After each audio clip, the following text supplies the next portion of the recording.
Welcome in. Check the mic. We're in between the 4 o'clock and the Sunday night games, as we always do. Instant reaction to week 5. Just saw the Packers hold on to defeat the Rams, and perhaps the biggest surprise of the week, for me at least, was the Cardinals defeating the 49ers. Final was 24-23. Sam, where do you want to start, man? I think there were some awesome 1 o'clock games. The Cardinals upset in the 4 o'clock hour. What are your thoughts? Yeah, I mean, I was trying to think, what are the big takeaways? What are the big headlines coming out of this week? And honestly, it is some of those shocking results, right? Arizona, for some reason, every now and again seems to play San Francisco really hard. And they snuck this win, but honestly, they were good for it. Like, the game was only close because of two really big Arizona mistakes. There was a block kick for a touchdown and then a picks or an interception to Nick Bosa, kind of routine swing pass from Kyler Murray. You take those out of it, Arizona is comfortably in charge of this game. And then the other one that you didn't mention was Seattle dropping the game to the Giants, which again could easily have been a much more comfortable win for New York, given that fumble return for 100 plus yards. Those were two pretty big spreads this week, 6.5, 7.5 points. And in both cases, the underdog was the better team and even better than their win. Yeah, I didn't like the 4 o'clock slate. I was thinking maybe Texans-Bills or Ravens-Bengals should have been in the 4 o'clock window, but a couple surprises, as you mentioned. Yeah, I failed to mention the Giants and the Seahawks. The Giants really dominated that entire game. As you mentioned, they're driving down the field, fumble into the end zone, 101-yard fumble return for a touchdown. It's like, all right, same old Giants. But they really dominated that game from start to finish. Seattle couldn't get any rhythm going. So the Giants with the big surprise, and the Cardinals, my immediate takeaway there is every time I write off the Cardinals, they come back and do something like that.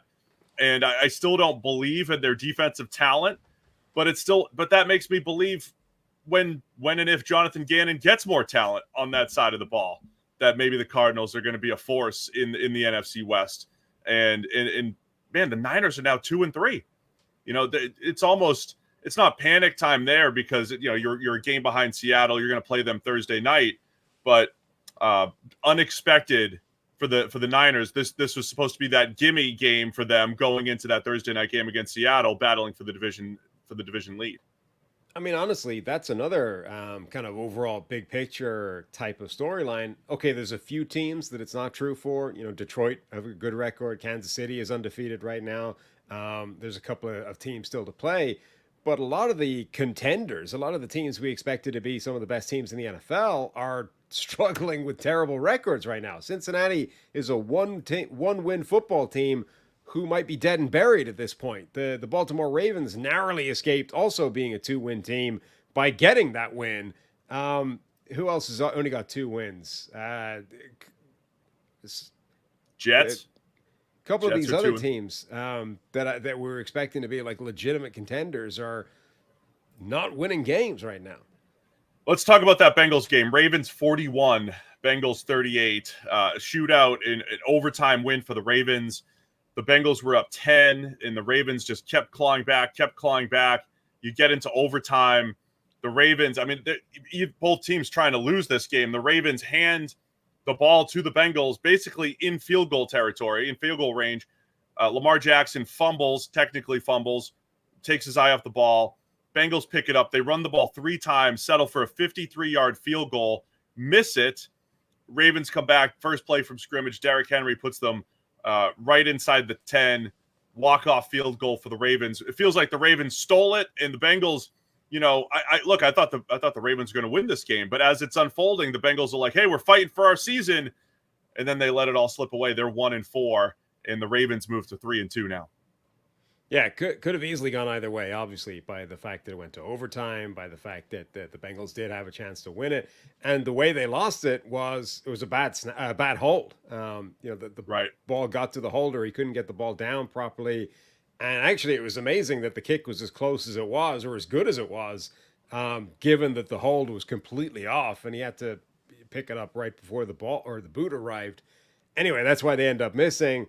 Immediately, first play, Derrick Henry breaks off a big run, the first one he'd had in the game, and the game flips like instantly. One play, boom, game goes. The result goes in the opposite direction. Like, that's how close that game was, which again is not a new thing for either one of these two teams. Like they've been playing these one play either here or there games this season. So decision-making wise, look, tomorrow morning show, we get to get in depth about all of this. I think the back and forth nature of the Bengals-Ravens game, we'll be talking about that for a while, but the actual decision of Cincinnati to just run the ball 3 times and essentially settle for a 50-plus yard field goal that came back to bite. That's one of the decisions. The other one in the AFC, the Buffalo Bills and the Houston Texans. Texans were up 20-3. Buffalo comes back to tie it at 20. They have the ball, inside their 3? They're at their own 3-yard line with 32 seconds left. So the play here is generally play for overtime. They throw the ball 3 times, and if you have 3 incompletions, as they did, you're going to punt it back to Houston right around midfield and essentially put them into field goal range, which they did. Houston kicks the game-winning field goal to go to win 23-20. They move to 4-1. Buffalo falls to 3-2 here. Yeah, and you've got Josh Allen, so I think I can accept a certain degree of aggression even in those circumstances, right? The length of the field basically to go with 30 seconds. Allen is capable of doing that. But you need to get a first down. Like the only thing you can't have happen is exactly what happened. Somewhere along the line, you need a first down or to stop going for that. The riskier thing to me there, though, is just they could have lost on a safety. They could have not only on a safety, but just a holding penalty in the end zone, especially the way Josh Allen likes to scramble. You're putting your offensive line on an island where if they hold, you're going to lose the game by 2, essentially. You're going to lose by 2. And the benefit there, like what are the odds you're actually going to go 60 yards to even kick a 57, 58, 60-yard field goal? It's so slim. I mean, again, we could break that down even, in depth tomorrow. It was a good effort by the Bills getting back into the game, but it felt like they should have just been playing for overtime at that point. So the Houston comes away with that win. I thought it was a good day for throwback jerseys. I got my throwback Jags jersey. Jags get their first win, 37-34. They almost blew that one as well. Joe Flacco doing everything he could to bring the Colts back into the game. The Broncos had their throwbacks on. Kind of a statement win against the Raiders, their first win against the Raiders, against the Las Vegas Raiders, as it was pointed out in the comments. Jags get their first win, though. The best Trevor Lawrence has looked in quite a while. Yeah, I mean, I almost wondered if there was any point in playing the game once I saw that Jacksonville was wearing those old throwback jerseys. But then you remember that also Joe Flacco is out there playing, so there's going to be fireworks either way. And yeah, it was a pretty fun game. Brian Thomas Jr. with another monster touchdown. Trevor Lawrence playing a much better game, still had a bad mistake in there as well. But yeah, this was a fun one.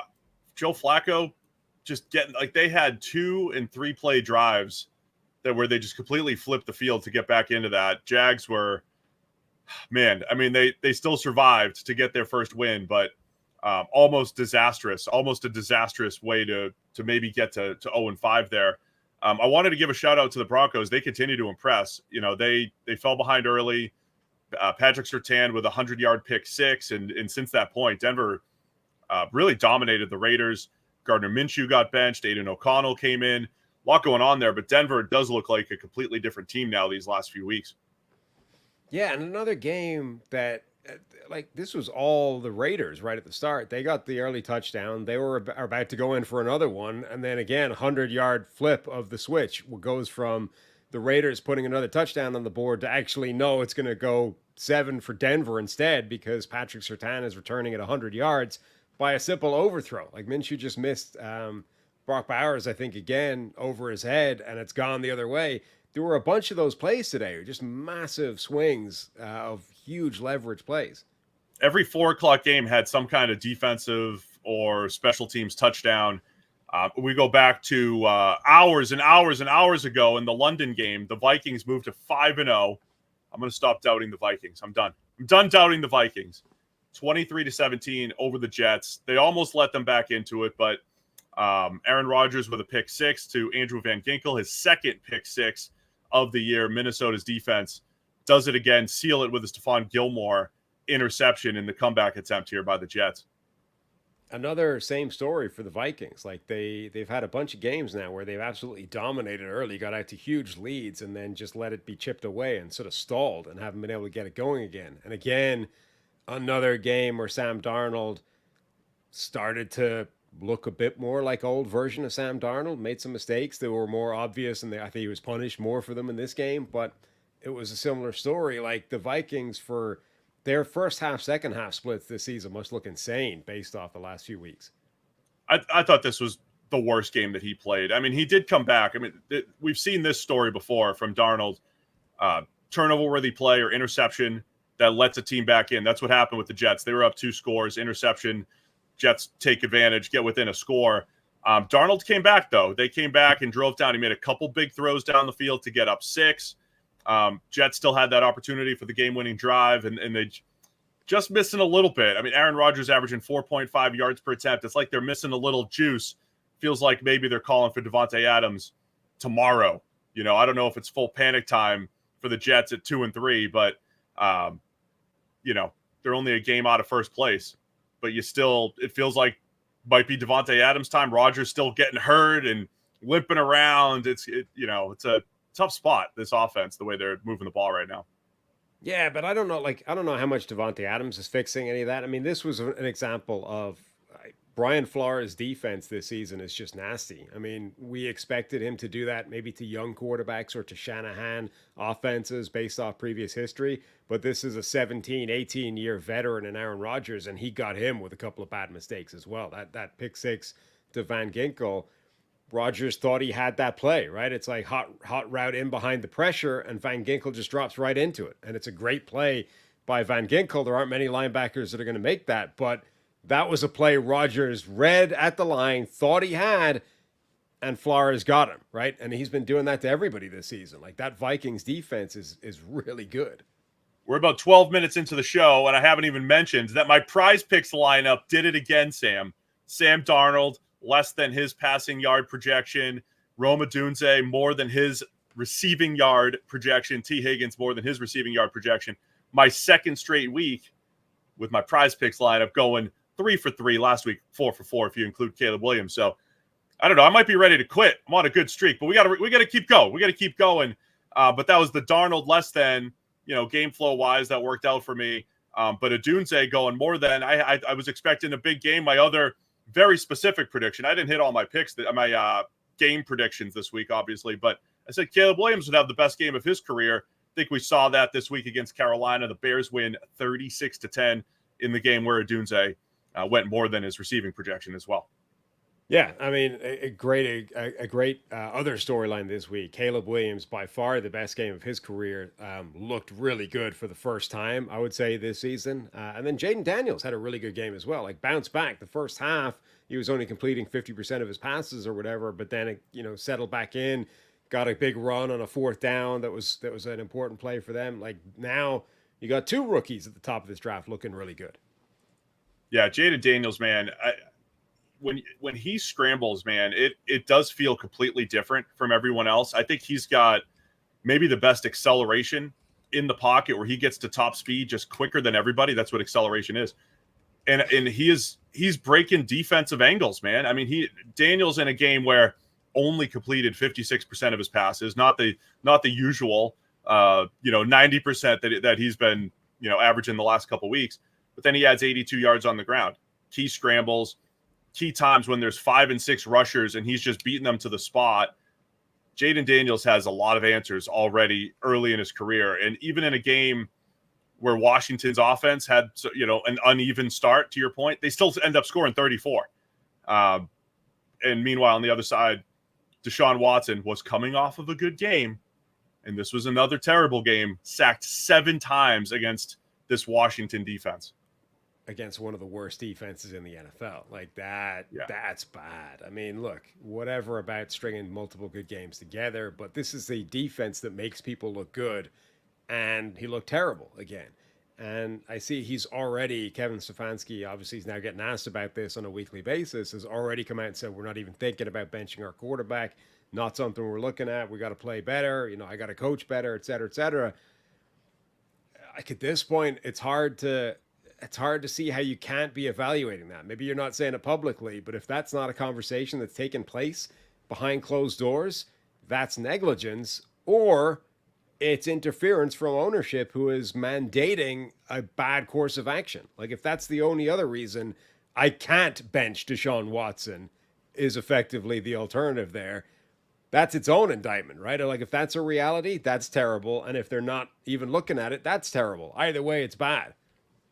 This isn't like that Bryce Young discussion where, by the way, he got to play a little bit of football today in the blowout.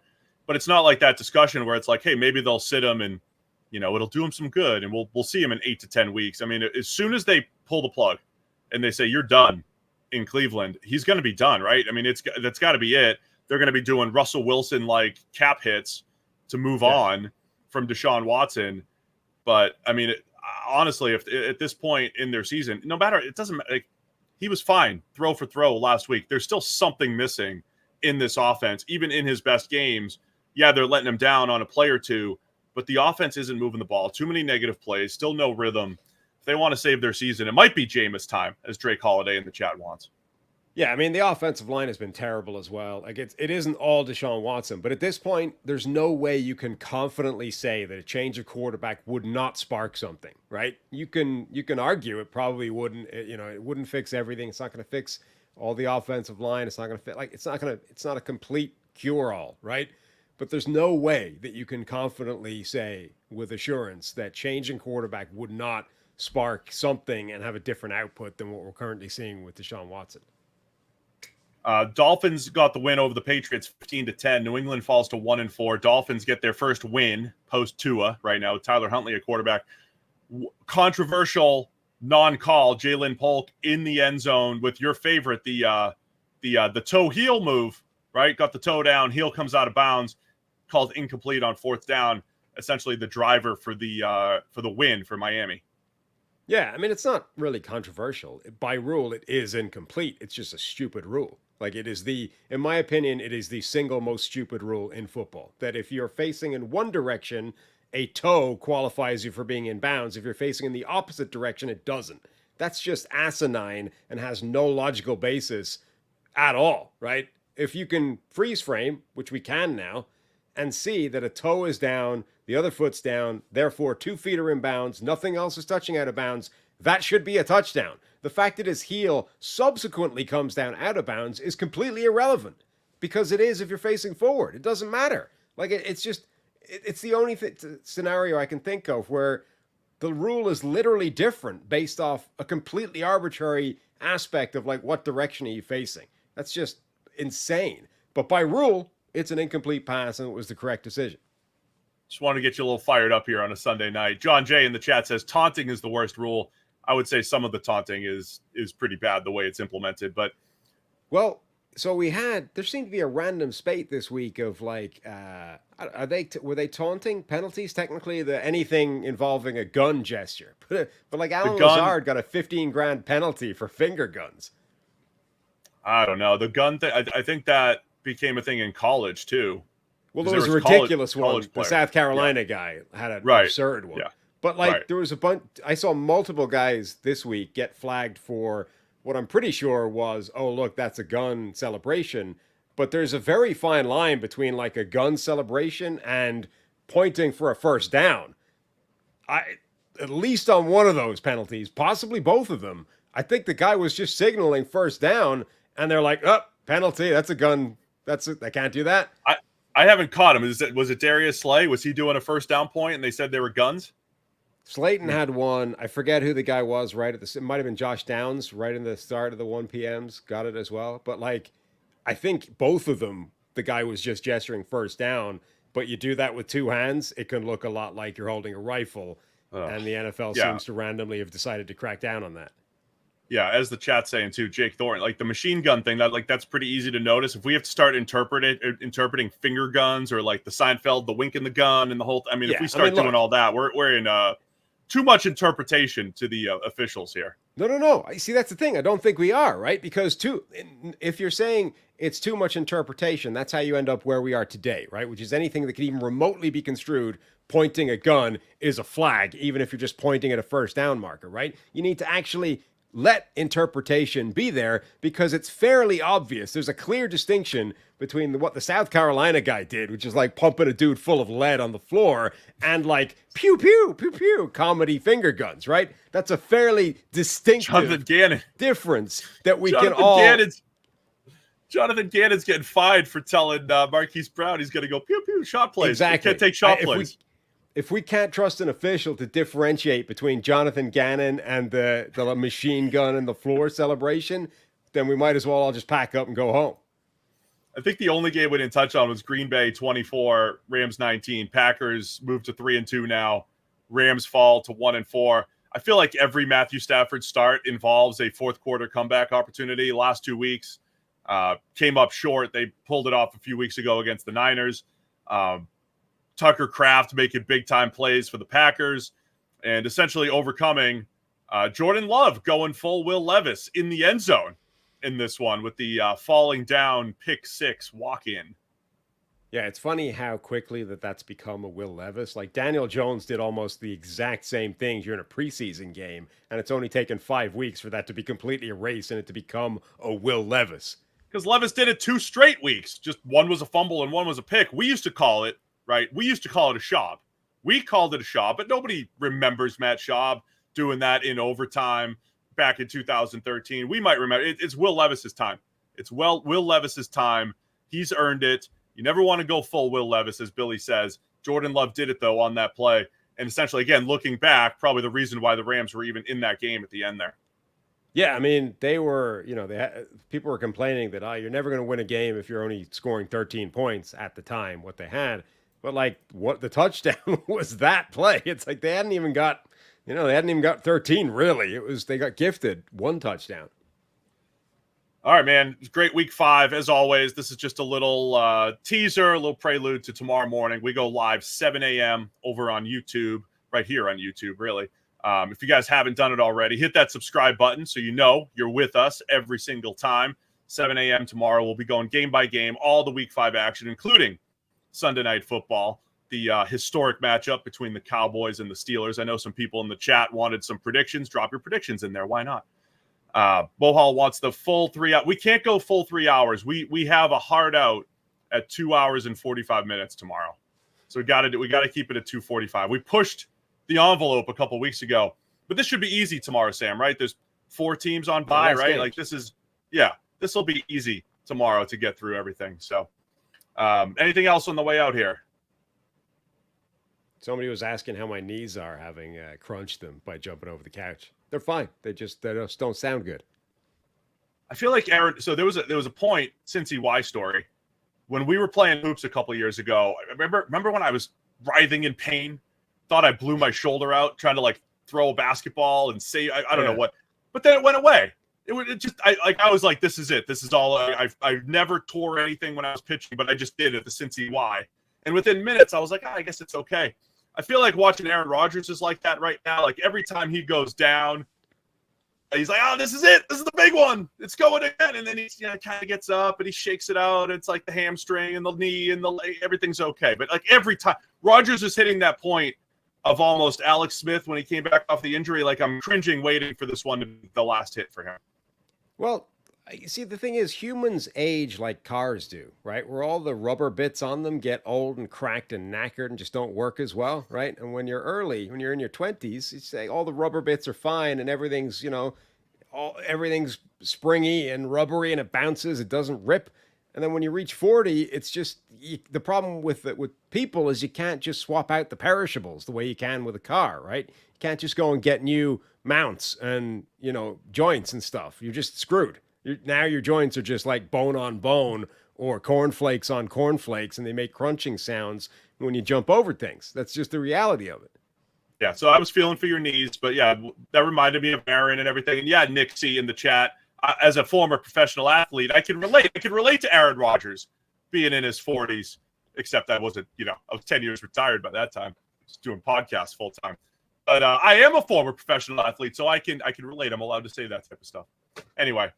Let's go enjoy Sunday Night Football. Go eat some dinner. We'll be back tomorrow morning live, 7 o'clock a.m. Hit the thumbs up. Hit the subscribe on the way out. We'll see you again tomorrow morning with more. Check the mic.